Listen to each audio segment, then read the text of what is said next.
Naghahanap ka ba ng relaxing at simpleng accommodation sa Real Quezon?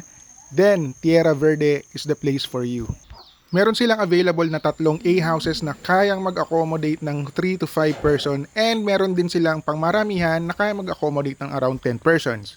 Itong standard sized room na kinuha namin is around 5,000 to 5,500 pesos.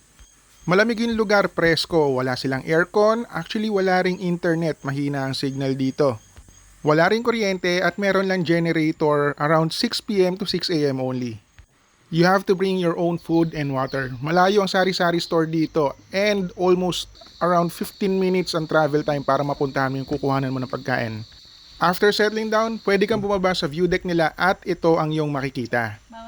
Wala kami naabutang sea of clouds kahit nung maga or kahit nung hapon kasi summer. Kahit walang sea of clouds, napaka-relaxing ng view ng Sierra Madre. Ito naman yung itsura ng lugar pagkagabi. Wala kang ibang makikita sa paligid kundi yung pathway at saka yung mga tinutuluyan nyo. Wala kayong maririnig na iba kundi yung mga huni ng mga insekto pagkagabi. Pwede ka rin magpa-setup sa caretaker ng mini cinema o kaya ng bonfire. If you want to recover from the toxicity of the life in the city, this is the best place to stay.